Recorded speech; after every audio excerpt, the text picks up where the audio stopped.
Hebreos capítulo 7 y versículo 11.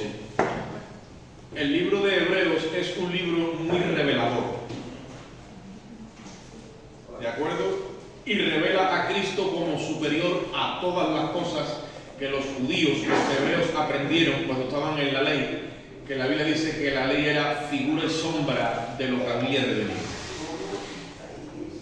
¿Verdad que sí? Entonces, de la misma forma que un cuerpo proyecta la sombra, de la misma forma la ley proyectó a Cristo. Pero cuando vino Él en persona, que la Biblia lo llama la sustancia, ya no tenemos que estar mirando la ley, tenemos que estar mirando la sustancia, que es Cristo hecho espíritu en nuestros corazones. Entonces ahora es un ejercicio que cuesta más seguirlo. A la gente le gusta más la figura y la sombra, le gusta más la religiosidad, le gusta más el rito, le gusta más la ceremonia. No es que le guste más, es que es más fácil para la carne seguir en ese ambiente, ¿vale? Pero ese sistema nada perfeccionó, ni nada redimió, ni nada cambió. Todo empezó cuando Él vino en persona, en sustancia, en esencia. Amén. Gloria al Señor. Hebreos capítulo 7, versículo 11. Vamos a leer la palabra de Dios desde el 11 en adelante. Y lo vamos a hacer a la gloria de Dios. Padre, Hijo y Espíritu Santo. ¿Estáis allí? No tenemos pantalla, pero tenemos Biblia. Amén.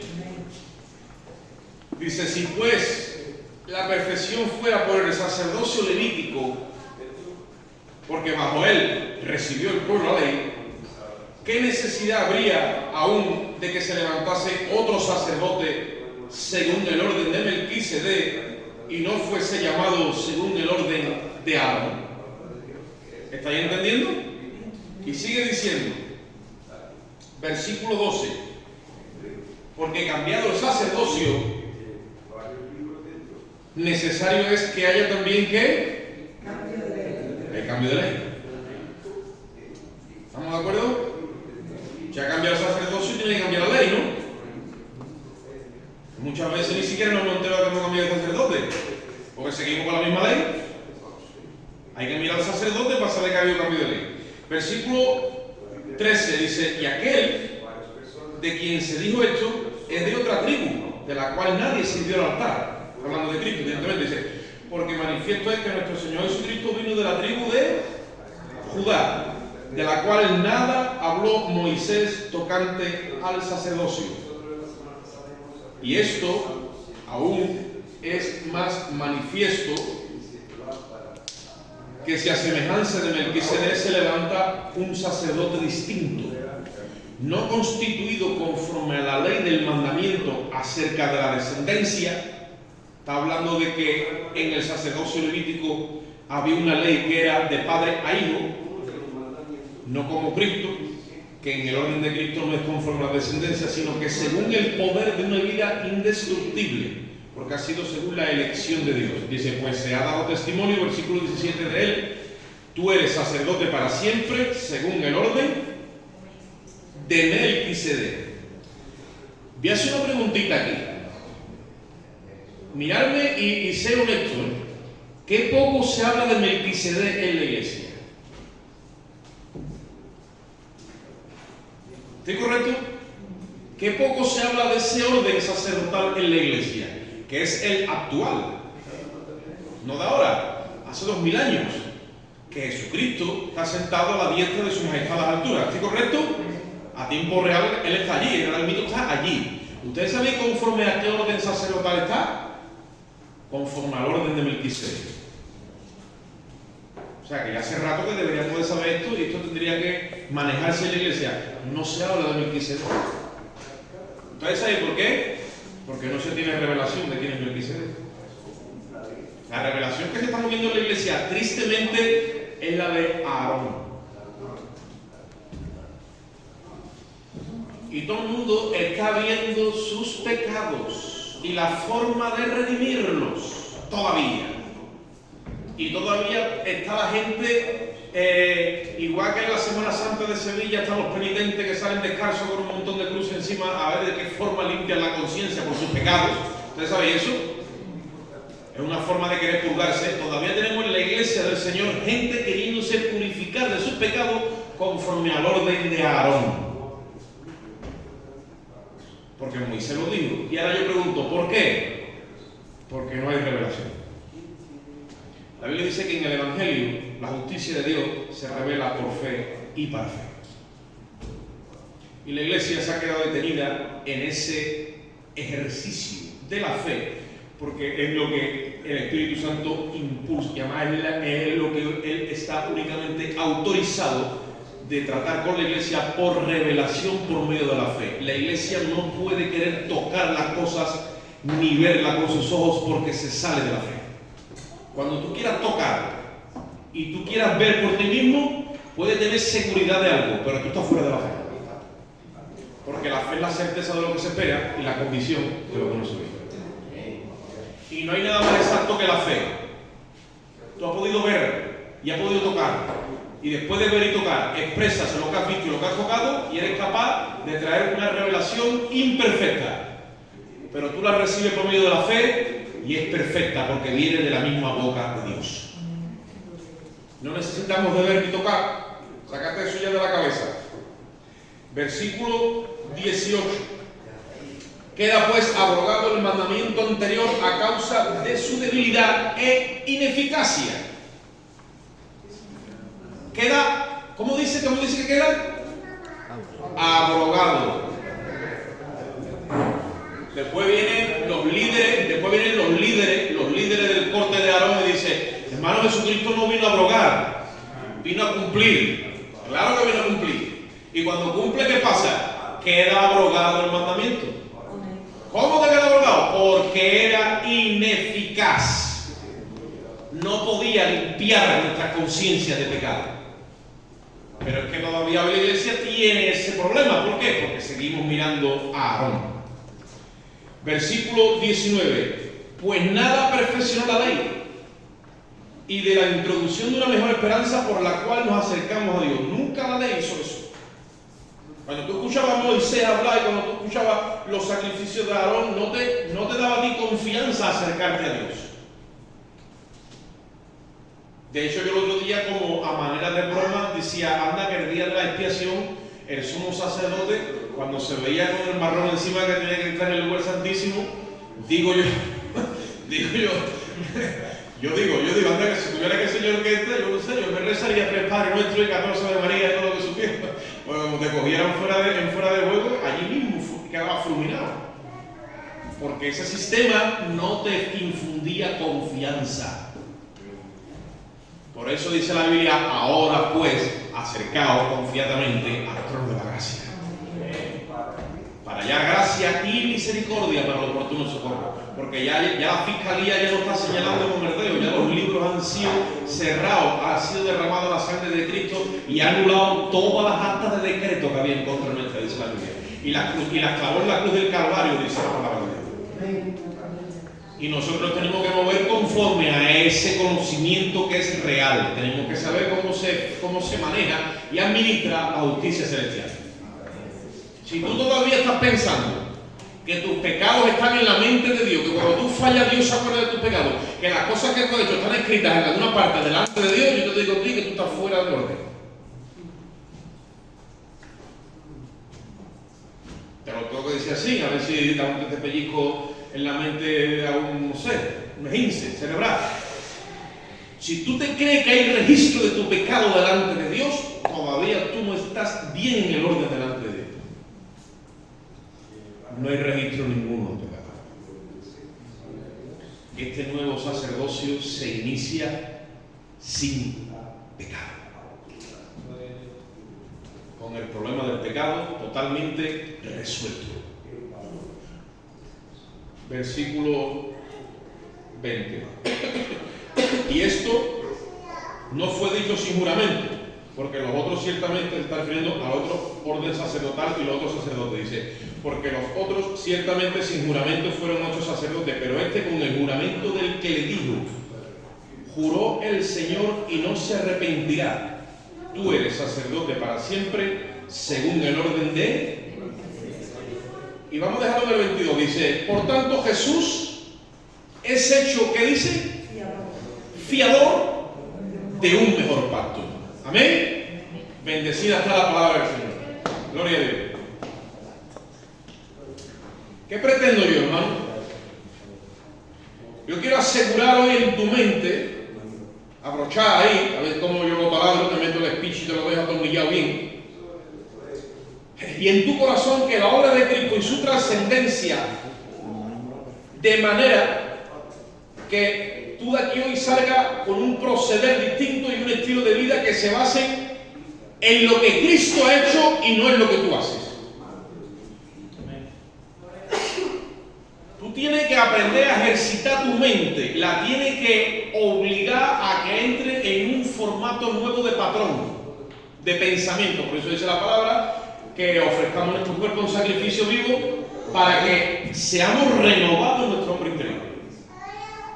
Y el entendimiento, a mí Dios me lo empieza a procesar por este conocimiento vivo, donde yo empiezo a mirar a Cristo, su obra y lo que Él es ahora mismo delante de Dios, antes que mirarme a mí.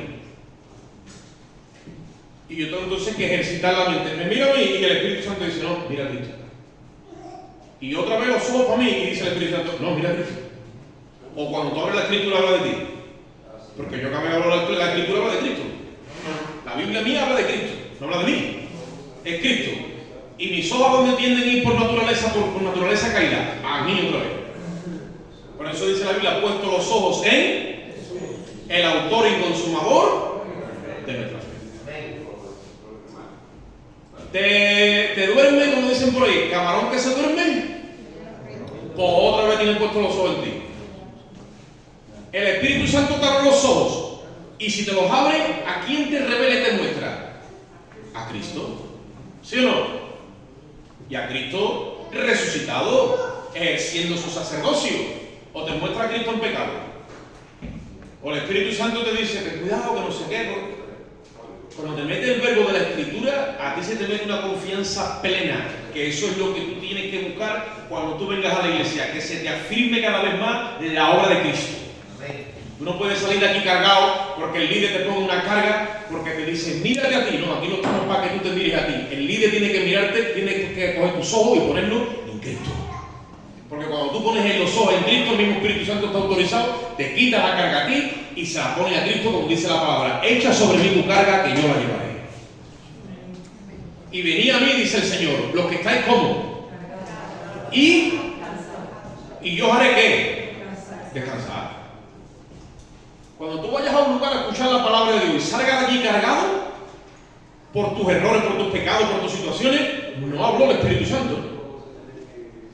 Apréndelo ya, porque muchas veces creemos que el Espíritu Santo está en cualquier lado y el Espíritu Santo no. El Espíritu Santo hay que conocerlo por la Escritura. El Espíritu Santo no está autorizado por Dios para coger los pecados de las personas y meterle más carga. El Espíritu Santo está autorizado por Dios para quitarle los pecados a las personas y ponérselos a Cristo.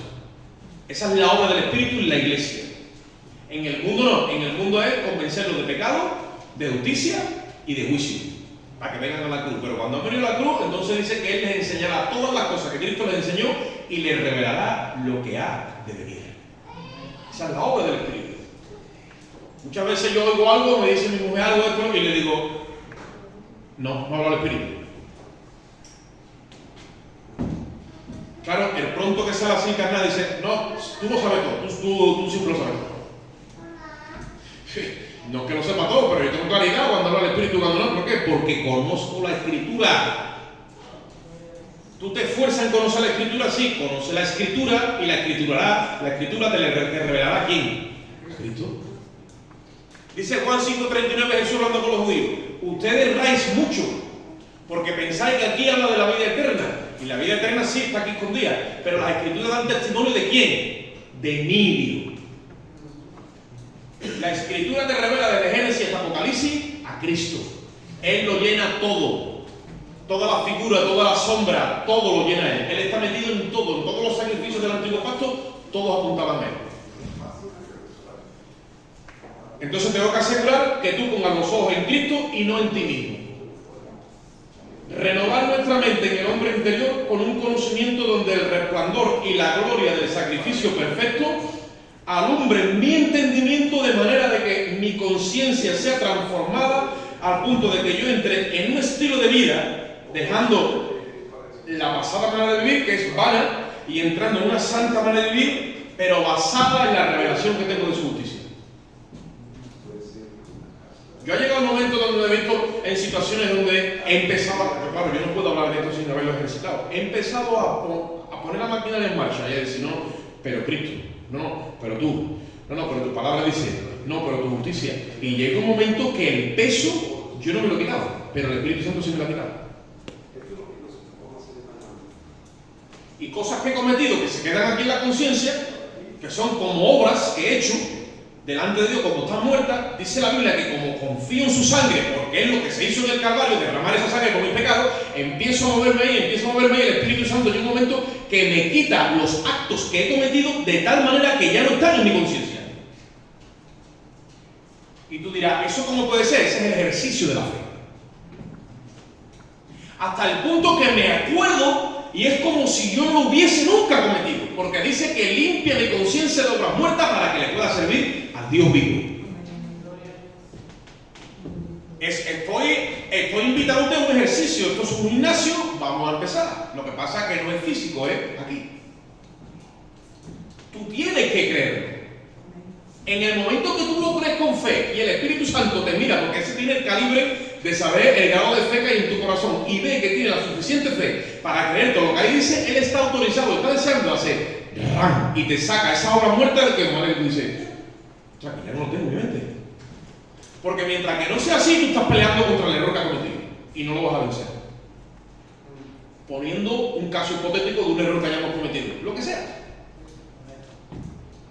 Pero en el momento que tú has cometido el error y hay una confesión en tu mente delante de Dios o con las personas que hayan cometido el error, porque siempre tenemos un círculo donde está la línea conyugal, después están los hijos, después está la familia, el prójimo, los vecinos, todo ese tipo de relaciones, ahí es donde nosotros nos estamos moviéndonos continuamente.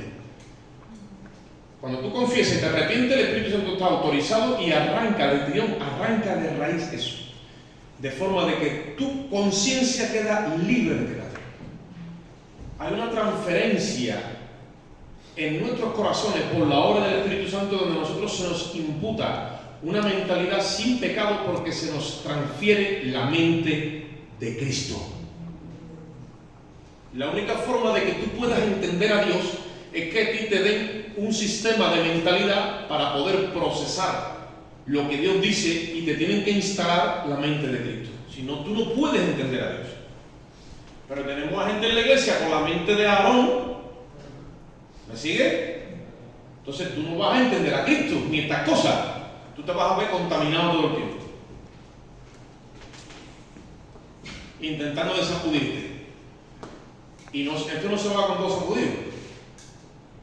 Si ahora llega también el líder y te echa más carga sobre la que tú ya llevas, entonces no hay revelación en la iglesia del orden de Melquisedec. Amén. Habiendo cambio de ley, hay cambio de sacerdocio. Habiendo cambio de sacerdocio, es porque ha habido un cambio de pacto. Habiendo un cambio de pacto, es porque ha habido otro orden. Es un sacerdocio levítico que conforme al orden de Aarón el que estaba. Bueno, pues ha habido un cambio de sacerdocio. Es un sacerdocio abrahámico según el orden de Melquisedec. Por eso es que Jesús, dice la Biblia, que es hecho fiador de un mejor pacto. Ahora vamos aquí un momentito. ¿Qué es un fiador?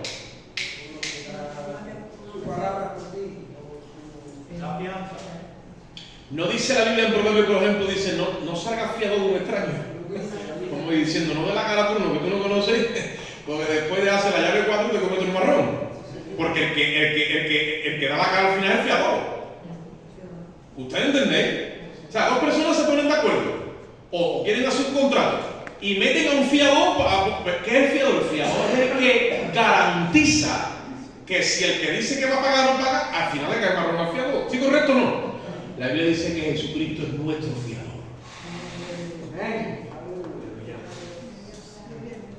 Él no ha dicho, no, yo no doy la cara por esta gente. No, él sí ha dicho, yo doy la cara por ella. El justo ha dado la vida por los justos. Y dice que es fiador de un nuevo pacto. Un fiador es uno que garantiza y da la seguridad. Una persona que se compromete con sus recursos, con su palabra, con sus bienes, para garantizar que si no paga la deuda se queda saldada. Eso ha hecho Jesucristo.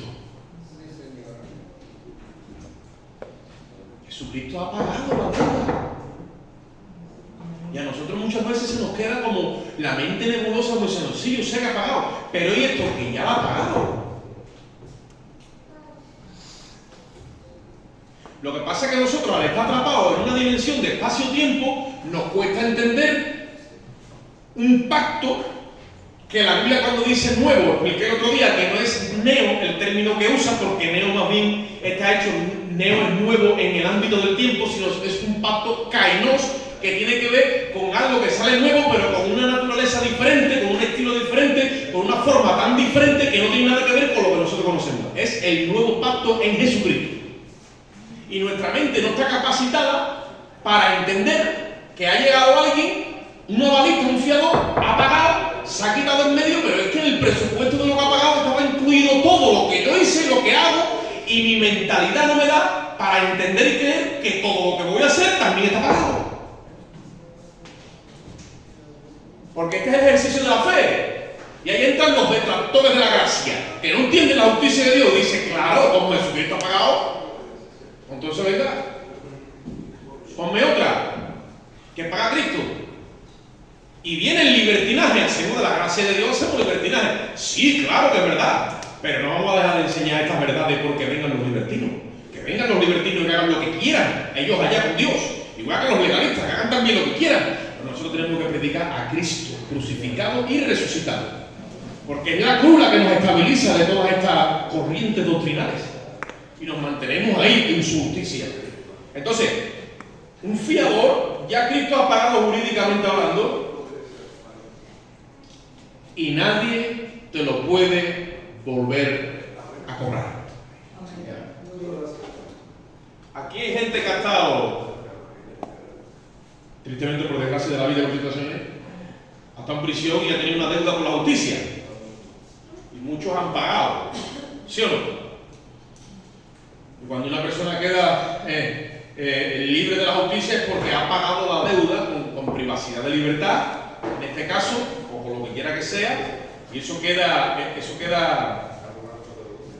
registrado como que se ha pagado. Si la justicia obliga a un delincuente o a alguien que ha delinquido la ley a pagar otra vez la condena, ¿eso sería justo? No. ¿Se han dado caso que gente ha tenido que pagar por cosas que nunca hizo? Y con los años se descubrió que no las hicieron. Ahora la justicia está en deuda con esas personas. ¿Sí o no?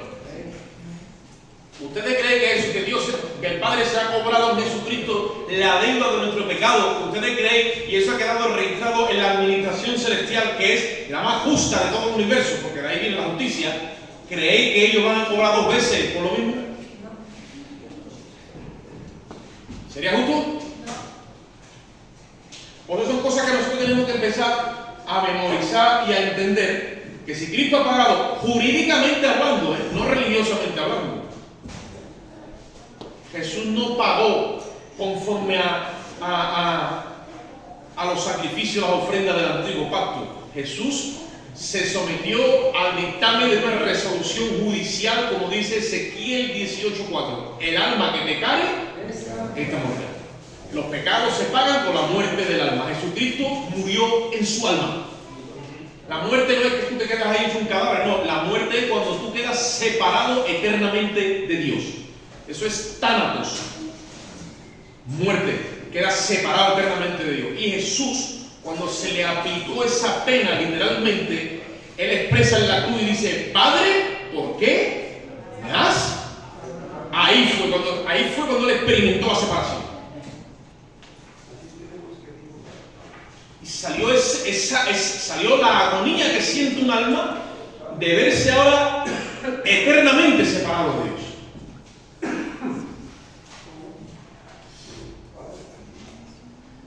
Él pagó eso por todos y cada uno de nosotros.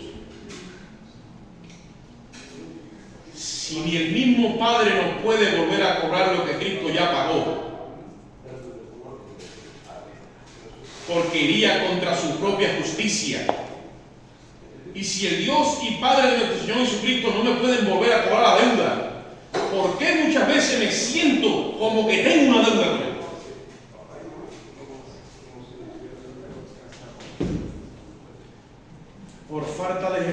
ejercicio en la fe del nuevo pacto.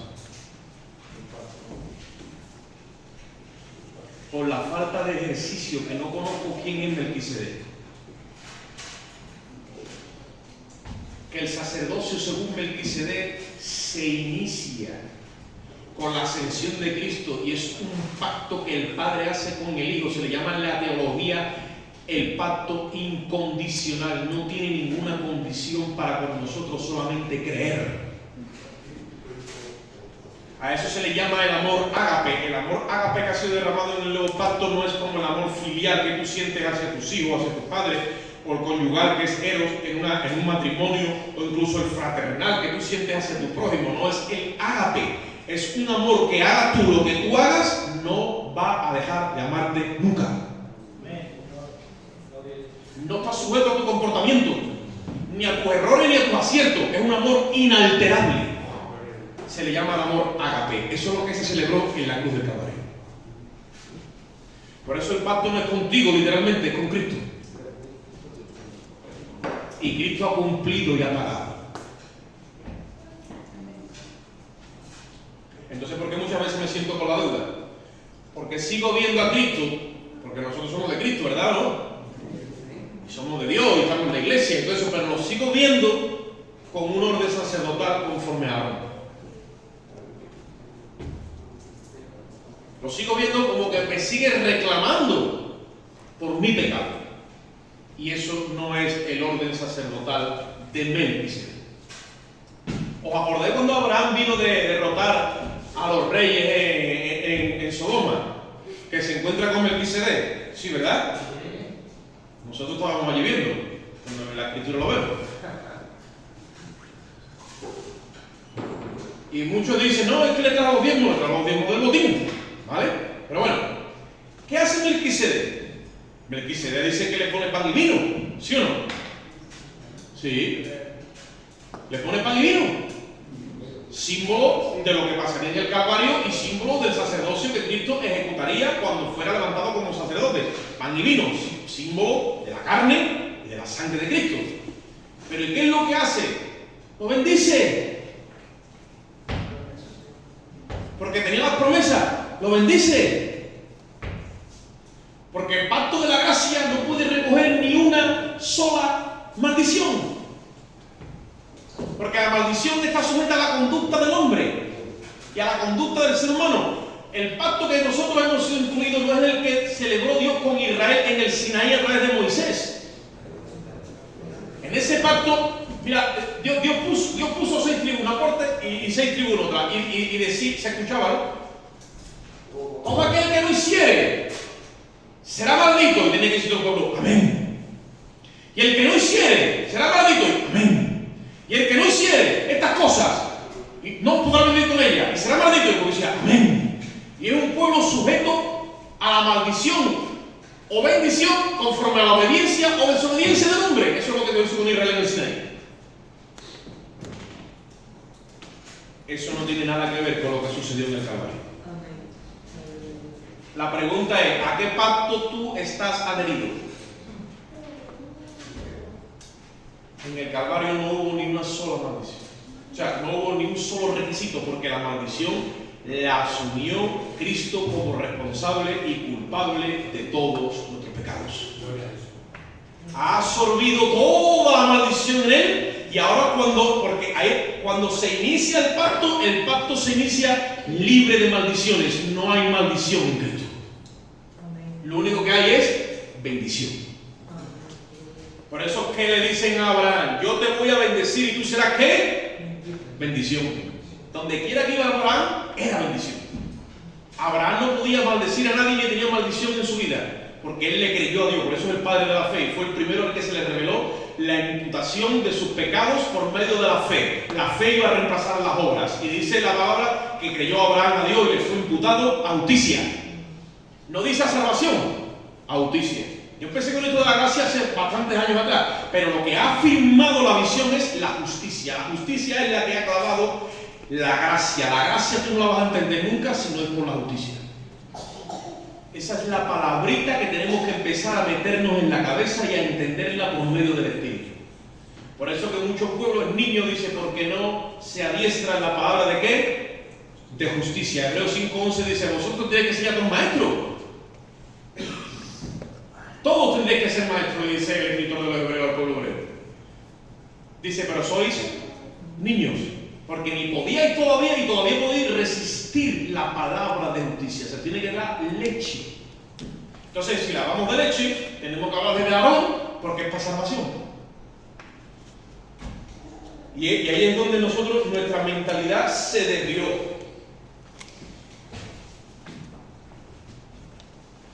Quiero que vayan un momentito. Bueno, estamos ahí, Hebreos 8, 6 y 7. Hebreos 8, versículos 6 y 7 dice, pero ahora tanto mejor ministerio es el suyo, hablando de Cristo evidentemente, cuanto es mediador de un mejor pacto, establecido sobre mejores promesas. Porque si aquel primero hubiera sido sin defecto, ciertamente no hubiera procurado lugar para el segundo. Y he explicado que el nuevo pacto es la palabra que usa es kaino, que es nuevo en naturaleza, en orden, en forma y en diseño. Eso no existía en el tiempo. El antiguo era conforme al orden de Aarón, en figuras, tipos y sombras, y tenía como propósito la redención y la limpieza del pecado. Cuando tú escuchas a Dios hablando en el Antiguo Testamento a través de Moisés, de Aarón y toda aquella dogmática, todo tenía que ver con la limpieza y la redención del pecado nuestro. Cuando tú ya te metes en el nuevo pacto de Jesucristo, tú ya no escuchas eso. Tú ya no lo puedes escuchar. El nuevo pacto es diferente porque cuando empieza ese sacerdocio, ese nuevo pacto dice, ya no tiene que ver con el pecado, sino con la administración del reino y su justicia. Tú eres salvo en Jesucristo y vienes a Él todos los días, y si cometes errores, el Espíritu te redarguye, te arrepiente. Si uno peca, el abogado tiene para con el Padre. Pero el signo de Dios contigo es revelarte, darte a conocer el propósito eterno que Dios tiene contigo para que tú empieces a hacer una gestión del reino y de su justicia. ¿Por qué? Porque para eso es para la iglesia. Nosotros no hemos sido salvados para ser salvos, hemos sido salvados para que implantemos lo que Adán y Eva no pudieron hacer en el Edén. Ahora el Edén ha sido elevado a un ámbito espiritual, es una dimensión de reino. Ahí vivimos nosotros y ahí establecemos el reino y su justicia. Vamos un momentito al capítulo 1 de Juan. Juan 1.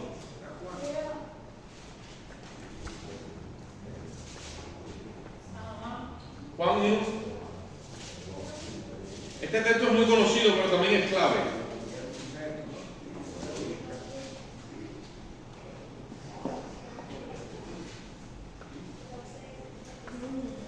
Un 11.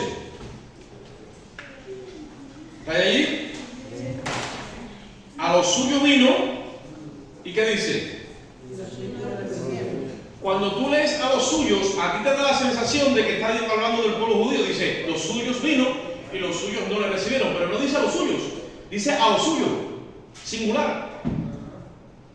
¿Por qué? Porque no está específicamente diciendo que vino a los judíos, no. Sino lo que vino es a levantar lo que se le cayó a Adán y a Eva. ¿El qué? El reino. Cuando Jesucristo dice que vino a los suyos, viene a establecer el reino y su justicia. Ahora, los suyos, que son judíos, no le recibieron. Por lo tanto, a todos los que le recibieron, Él los rescata ahora y los lleva juntamente con Él a establecer el reino y su justicia. No dice a los suyos, dice a los suyos. ¿Qué es lo de Él? Lo de Él es venir a restaurar el reino y su justicia. ¿Por qué? Porque fue lo que se perdió en el Edén, se perdió el gobierno de Dios. Si Dios no gobierna, no tiene sentido un reino. Tenemos que aprender cómo se gobierna el reino de Dios para establecerlo juntamente con su justicia, y entonces se puede levantar una nación, se puede levantar una familia, un pueblo, una ciudad, una nación. Pero si no hay leyes de gobierno, ni hay orden de justicia, ¿a dónde vamos? ¿A levantar una selva de gente, todo el mundo aquí haciendo lo que le parece? Y en la iglesia hay una confusión metida. No se conoce cómo es el reino, el señorío de Cristo conforme a Melquisedec. ¿No se conoce? Normalmente en el reino el hermano da la cara por el hermano y el justo da la cara por el injusto. Pero en la iglesia actual de hoy, que tiene una visión errada, el hermano no da la cara por el hermano. El hermano acusa al hermano y le hace la jugada al diablo, porque el acusador de los hermanos ya sabemos nosotros quién es. Entonces, cuando tú veas que eso pasa en la iglesia, tú tienes que decir: aquí no hay revelación. Esta persona no tiene revelación de Jesucristo. Aceptaba a Cristo, es salvo, vale, pero no está siendo procesado en su hombre interior. No está creciendo ni en la gracia ni en el conocimiento de Dios. No se está relacionando con Dios a tiempo real. Cuando llega el tiempo de la fiscalización, venga, nos fiscalizamos nosotros, nos señalamos, nos culpamos. ¿A dónde está Dios ahí? En ninguna parte. Esa es la obra del enemigo.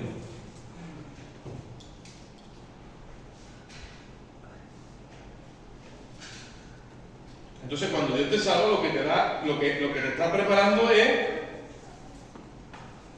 que te ejerzas en una administración para ver cómo tú gestionas en tu casa estas cosas, para ver cómo las gestionas en tu trabajo, para ver cómo las gestionas en donde vives, con el prójimo, para ver cómo las gestionas en la misma iglesia. Y el Señor empieza poco a poco a añadir cada vez más sabiduría, más ciencia, más conocimiento a esa gestión que tú estás haciendo. ¿Por qué? Porque así se gobierna el reino de su justicia.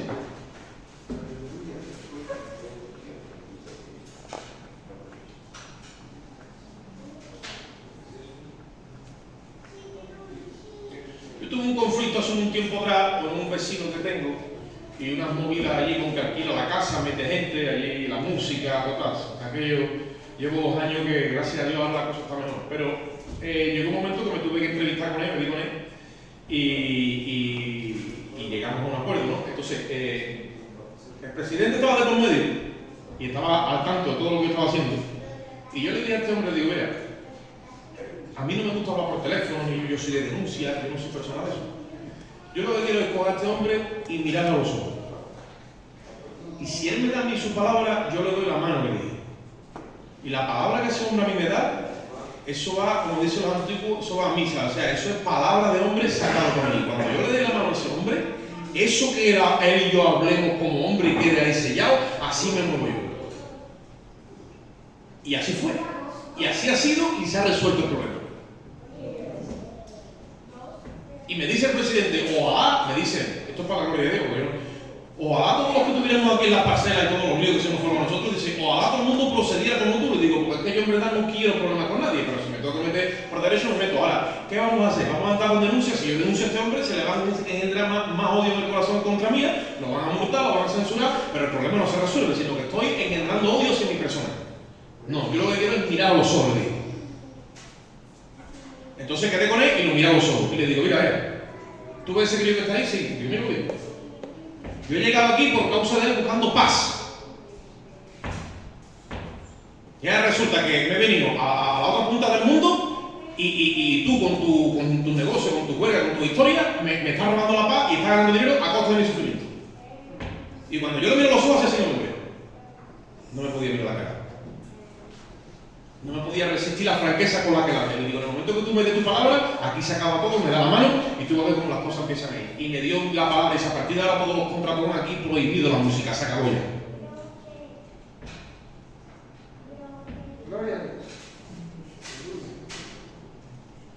Pero nosotros no somos de la gente que actúa así. Nosotros decimos: denuncia a esto, a lo otro. Sí, denuncia, claro que denuncia, pero ¿voy a glorificar a Dios o voy a buscar mis propios intereses? Y muchas veces cuando tú estás ahí, eso es una línea muy fina, tú empiezas a oscilar, porque la carne quiere lo suyo, pero el reino de su justicia también quiere lo suyo. Y ahí tú empiezas a moverte, y tú dices: Dios mío, que se cumpla tu voluntad y nunca la mía. Cuando tú tienes una victoria así, el reino gana, y se establece la justicia de Dios. Ese hombre está sellado ya, yo lo sé que está sellado. Y yo le dije: yo le sirvo a Dios. Me dijo: porque sepa que a partir de ahora yo voy a hacer todo lo posible para que ese crío no sufra, ni para que ustedes estén tranquilos. Cuando nosotros hablamos con las personas y metemos a Jesucristo en el ajo y metemos su nombre y decimos que vamos por derecho, eso impacta. Y como dice la palabra, ¿qué hacemos nosotros en los tribunales denunciándonos unos a los otros? No hay ningún sabio entre nosotros que pueda poner orden y diga, no, vamos a hacer las cosas por derecho. Ah, que yo sufro un agravio. Bueno, ¿qué pasa? No podemos sufrir el agravio, se lo va a sufrir, pero se va a solucionar el asunto por gloria a Dios. Con la iglesia no está en ese orden, ¿no? La iglesia está en un plan que no aguantamos ni un soplo en lodo. Ni que se nos pose una moja. Y así entonces, tú dime qué revelación tenemos de Jesucristo. Ya no me proyecto para alcanzar las promesas. ¿Por qué? Porque la promesa era y es Cristo. La Biblia dice que todas las promesas de Dios en Él son ¿qué? Sí y amén. ¿Cómo voy a vivir yo? ¿Cómo voy a vivir yo como vivía, por ejemplo, Abraham, que vivió así con esa fe, porque nunca lo vio? O como vivió el propio Moisés, como vivió David. Ninguno lo vieron. Los que lo vieron fueron los que lo vieron, pero ellos ni lo vieron. Ellos vivieron en la promesa. Pero nosotros somos 2000 años después de la promesa. La promesa ya vino. Y estamos todavía esperando ¿qué? ¿Qué promesa? Nos han regresado nuestra mente al antiguo pacto. No, yo no vivo en la promesa, yo vivo en la herencia. Yo vivo en la herencia. Yo soy hijo de Dios, le digo, Dios mío, dame lo que es mío. Tú me la ganas. A mí sí, dámelo, es mío, dámelo. Dámelo. Ahí yo estoy. No es pecado pedirme de una herencia, si es tuya. ¿O no es tuya? Y te dice el diablo, ¿tú lo vas a pedir? A mí me lo he dicho un montón de veces. ¿Tú lo vas a pedir? Con lo como frita que eres tú. Sin vergüenza. No, yo me tengo que sacudir el nombre de Jesús. Digo, eso es mío, eso lo ha ganado Cristo para mí, eso es mío. Y dame sabiduría, dame ciencia, dame amor, dame paz. Tu palabra lo dice. Y le reclamo eso. Y la mentalidad ya no es conforme a mi necesidad. Ay, mira, Dios, que me pasa es una mentalidad de necesidad de la iglesia. Ay, por esto, por lo otro, por aquello, por aquello, No, mentalidad de propósito. Dios mío, que se cumpla tu propósito en mi vida. Ay, es que yo estoy sufriendo. ¿Y qué pasa? Si tengo a Cristo. ¿No tenemos capacidad de sufrir ahora? Que muchas veces tenemos en la iglesia gente que le ha hecho un altar de sufrimiento.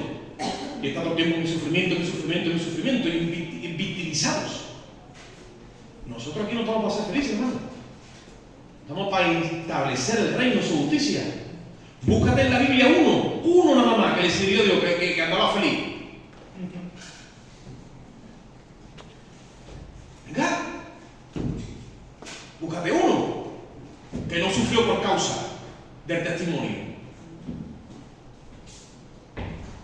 Nos espera una eternidad entera degustando la gloria de Dios.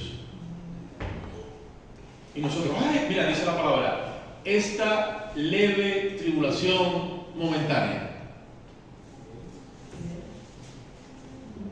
Yo pudiera decir, yo hay que ver, Daniel, 9 años, y esto y lo otro. Yo tengo crédito para meterme por ahí. Y y esto y lo otro, para allá, para acá. Y el Señor dice, esta leve tribulación momentánea. Y yo no quiero entrar a pelear con él en la carne, porque leve, ¿no? O sea, leve. Y esto hace un momento que son 9 años no pasa nada, hace un momento, sí. Él dice, leve tribulación momentánea. ¿Y por qué leve? Porque esto cuando tú lo vayas a pesar o a contrapesar con la gloria que en ti se va a manifestar, esto ni siquiera se puede echar a competir en una balanza, no se puede comparar. Entonces yo le creo a lo que él ha dicho. Que eso que él dice tiene carácter eterno. Y yo me nutro de esa verdad que es un oxígeno que no viene de aquí. De aquí está el manqui, viene de arriba. Y se te llena el corazón de esa verdad y te da para seguir echando kilómetros y andando. Como cuando Elías se le pareció el ángel y le dio aquella torta, y dice la Biblia que Elías anduvo 40 días y 40 noches hasta llegar al monte de Dios. Yo tengo que llegar ese día al monte de Dios. Tú también tienes que llegar como sea. ¿Cómo no? Por medio de la fe. Dios ha dicho que tú vas a llegar. Ah, pero yo no sé si voy a llegar. Tú no lo sabes, pero él ha dicho que sí. ¿Qué hacemos ahora? ¿Le creemos a Dios? ¿O a quién le creemos? ¿O al diablo? La Biblia dice que en él no hay nada de verdad, es padre de mentira. No te vayas a creer en la verdad del diablo. El diablo muchas veces te la empaqueta. y le ponen un copyright como que si fuera de verdad. Nada, dice que de él no hay nada, él es padre de mentira, ninguna verdad viene de él. Cuando Satanás te cita las verdades, ten cuidado, porque dentro del paquete va una mentira y un veneno que te va a confundir. Al enemigo no se le recibe nada. Al enemigo ni los buenos días.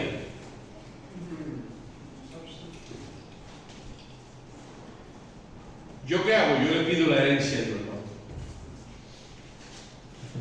¿no? Una mentalidad de rey y una mentalidad de sacerdote. ¿Cuántas veces dicen los predicadores, hermanos? Porque nosotros somos, dice, reyes y... pero no tenemos mentalidad de reyes y de sacerdote. ¿O la tenemos? Eso está aquí, ¿eh?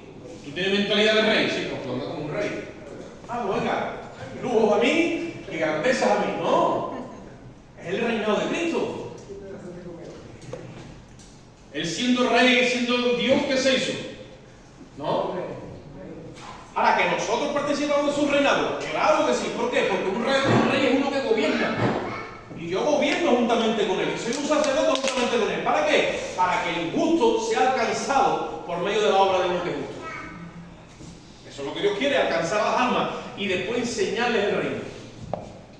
Ahora, yo tengo que tener la capacidad de sacrificarme, porque yo soy justo. ¿Cómo soy justo? ¿Sabes eso que yo soy justo? ¿Y tú eres justo? Claro que eres justo. Dice que por la desobediencia de muchos, los muchos fueron constituidos desobedientes o pecadores. Eso es ley, ¿no? En el cielo dice, y por la obediencia de uno solo, los muchos han sido constituidos como justos. Tú delante de Dios tienes una categoría, eres justo. Tu naturaleza ahora es justa. Que tú te ves que pecas, sí, tú no le eches cuenta, se lo dejas a Dios. Dios mío, mira, y tú sigues caminando como un justo, porque como Dios te ve, tú eres justo.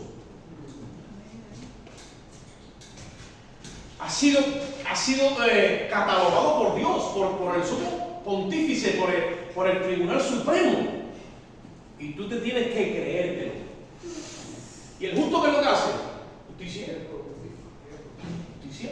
¿O no? El justo hace justicia. Y lo que pasa es que en el reino el baremo de justicia está invertido. Y cuando a uno se le va a aplicar cárcel, ¿qué hizo Cristo cuando le trajeron a la adúltera? Que dice que estaba en pleno, ya sabéis, ¿no? Y claro, aquellos fariseos que eran muy santos le trajeron a ella. El otro zángano no lo trajeron. Y eran los dos. Se la trajeron a ella, ¿vale?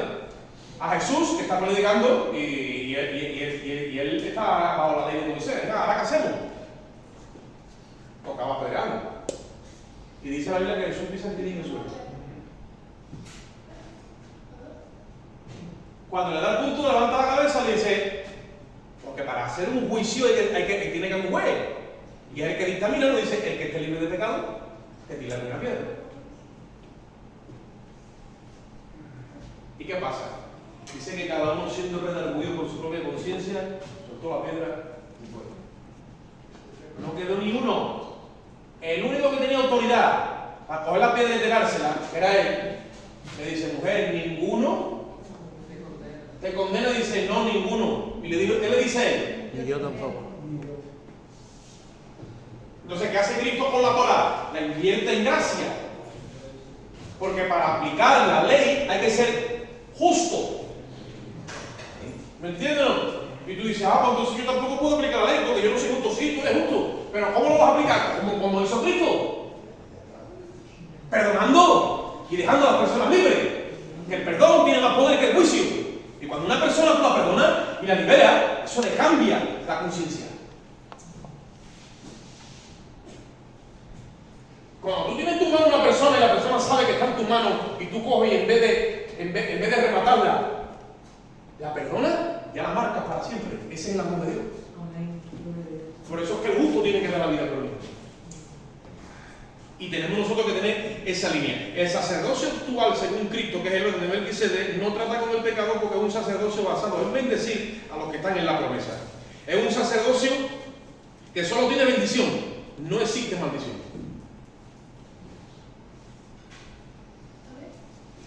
No existe en el nuevo pacto un creyente maldiga. Si maldice porque se enfada o porque va de un avenate, eso no viene de Dios, no está en el Espíritu, eso es carne pura. No podemos maldecir a nadie por el Espíritu. Es más, Jesucristo dice, bendecid, ¿y qué dice? Y bendecí a los que te persiguen. Ahora, dice por una causa, dice por causa de la justicia. Es que cuando tú hablas de estas cosas, hasta los mismos de la iglesia te empiezan a perseguir porque no quieren que tú digas estas cosas. En la misma iglesia se levanta gente porque quiere que tú seas, ¿qué? No quieren la gracia. Quieren ley. Cuando te ven así, no te persiguen. Y nosotros tenemos que bendecir, porque es una persecución por causa de qué, de que tú estás hablando la justicia de Dios. ¿O no? Es un sacerdocio que lo único que tiene es bendición, no hay maldición. Como en el Sinaí, no contiene maldición porque no tiene pecado por ninguna parte. Como era el pan y el vino con Melquisedec, según Hebreos 4:16, acercaos confiadamente al trono de la gracia, significa cuando yo me acerco al trono de la gracia y allí solamente hay una cosa que yo puedo recibir, que es bendición. Acercaos confiadamente, ¿a dónde dice? Al trono de la gracia. Ya la fiscalía está cerrada. Tú cada vez que te acercas con confianza, solamente puedes recibir una sola cosa de Dios, bendición. No puedes recibir maldición nunca. En ese pacto no existe maldición. Y tú entonces, si lo único que hay es bendición, ¿por qué no te vas a afirmar con confianza? Si lo único que hay es bendición. Eso es lo que te tiene a ti que cambiar el chip y con confianza. Este pacto y su mediador, que es un pacto eterno, tienen naturaleza eterna que no se basa ni en el tiempo crono, sino en un tiempo kairos. Kairos es un tiempo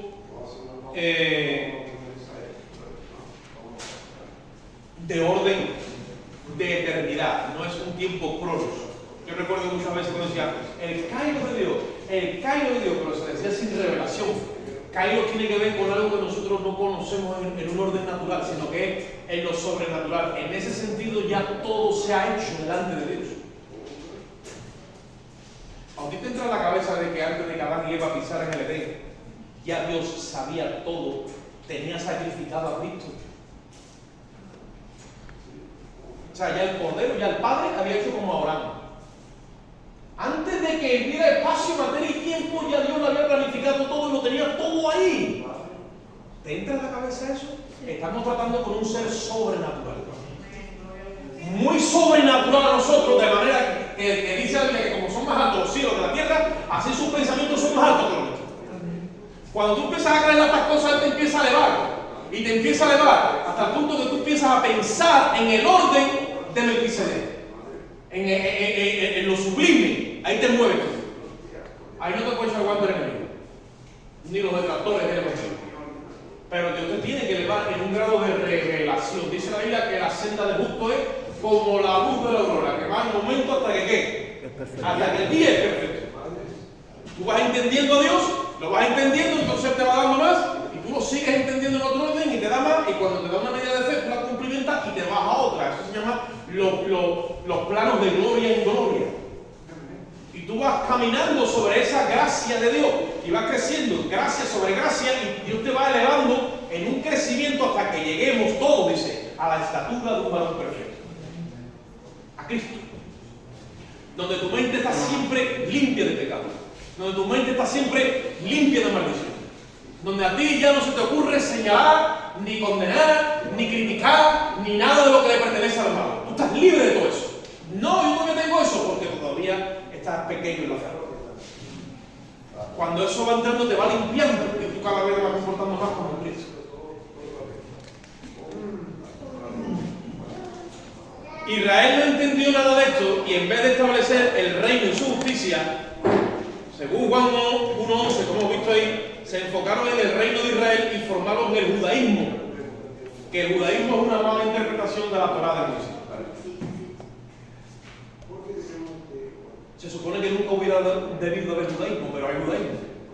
Por eso cuando Cristo viene y empieza a enseñar, dice, oísteis que fue, pero yo, se estaba refiriendo al mismo. O sea, oíste que yo le dije a Moisés, pero yo lo que le dije a Moisés fue esto.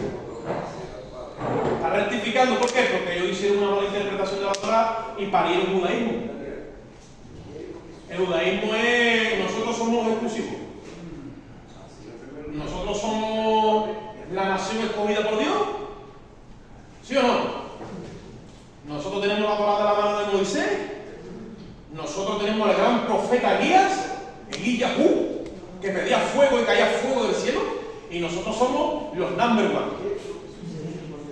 Y vino Nabucodonosor y dijo, ¿hacéis pacto conmigo? No, y se llevó a la nación entera 70 años de castigado. Y ellos,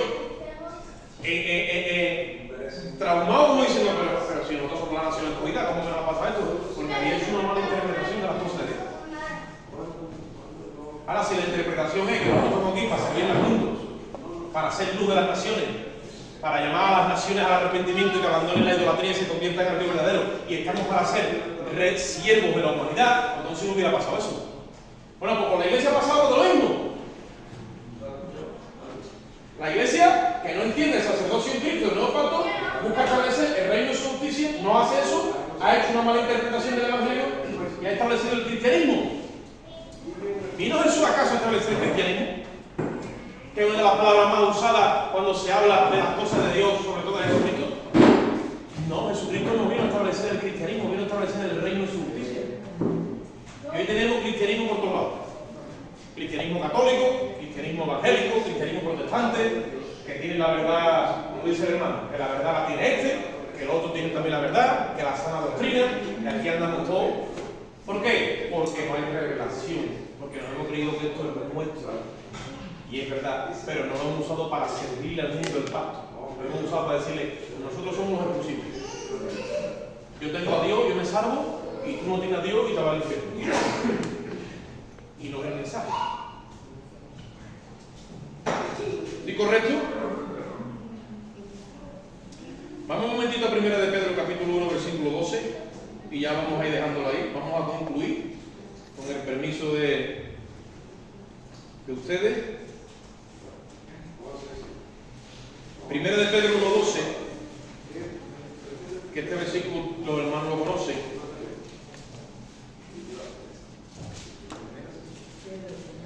Segunda de Pedro, perdón. Segunda de Pedro 1:12.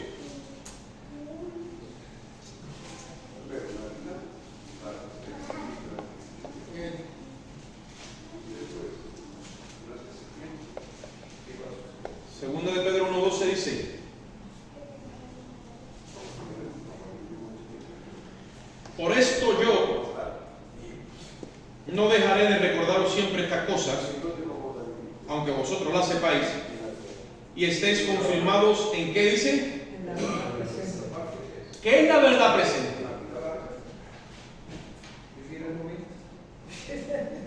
¿Cómo? No.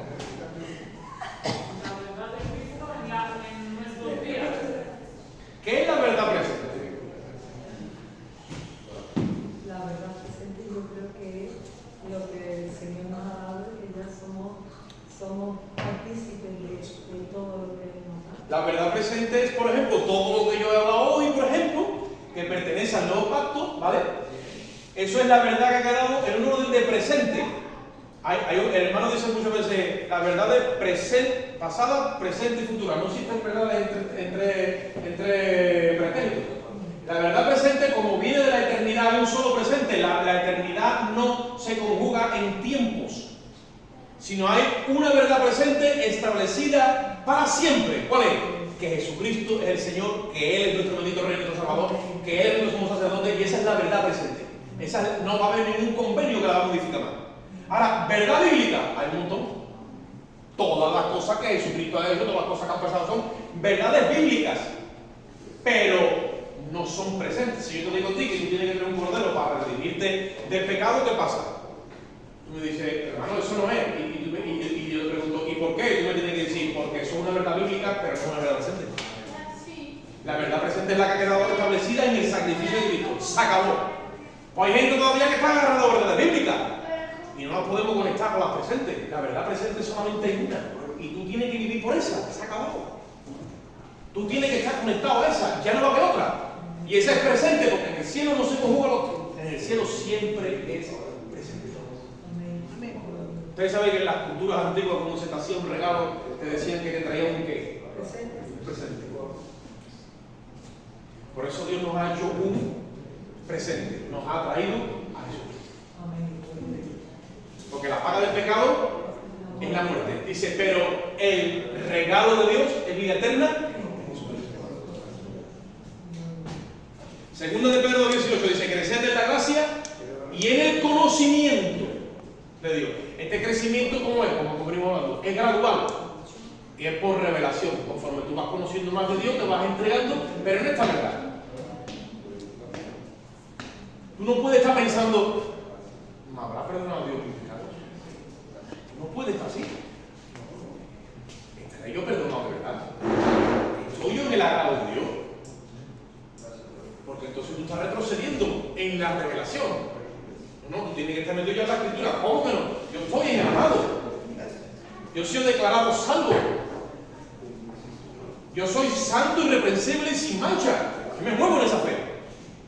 El diablo va a llegar a decir, el lo que diga lo que quiera. Si él tiene que hacer su oficio, yo hago mío. ¿O no? ¿A quién le vamos a creer? A la verdad presente. Proverbios 4:18. La senda del justo es como la luz de la aurora, que va en momento hasta que es perfecto. Dice, esta revelación es progresiva de la verdad y contenido de este pacto. Filipenses 1:6 y acabamos ahí. ¿Qué dice allí? ¿Cuánto tiempo queda? 1:1. Filipenses 1:6.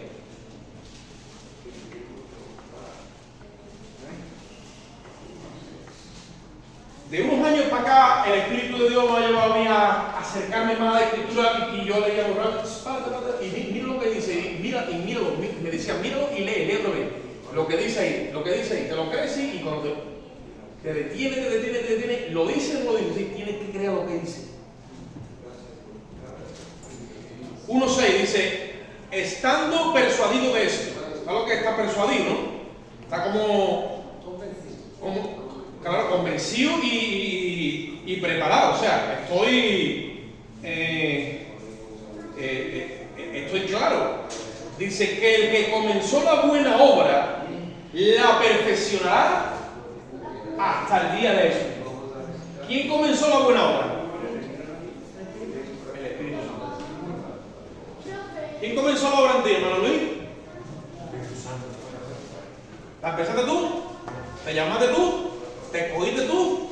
Todo lo ha hecho Él, ¿no? Tienes que seguir confiando en que lo que Él ha empezado, Él lo va a acabar. ¿Quién se apropia la autoría de la obra? Él. Y te dice ahí, yo no quiero simplemente que tú estés persuadido de esto. Que yo he empezado algo y yo lo acabo. ¿Por qué? Porque yo soy el avalista, yo soy el fiador de este pacto. Yo garantizo de que se va a acabar la obra. Que cuando tú falles, yo doy la cara por ti. Que cuando tú te equivoques, yo voy y le digo al Señor, se ha equivocado, pero aquí estoy yo que nunca me equivoqué. Que cuando tú retrocedas, estarás retrocediendo, pero aquí estoy yo que nunca retrocedí. Él es el que da la cara por nosotros. Él es el fiador de los pactos. Y tú tienes que estar persuadido de eso. Jesucristo no te va a dejar nunca. Jamás. Si no, Él sería mentiroso. Él es fiel. ¿Sabes lo que tiene aquí que tomar, no? ¿Lo sabéis que sí? Fiel y verdadero. Amén. Vamos a una oración. Padre, te damos gracias en esta bendita mañana por tu infinito amor y por tu misericordia. Gracias por cada mano aquí presente, Dios mío.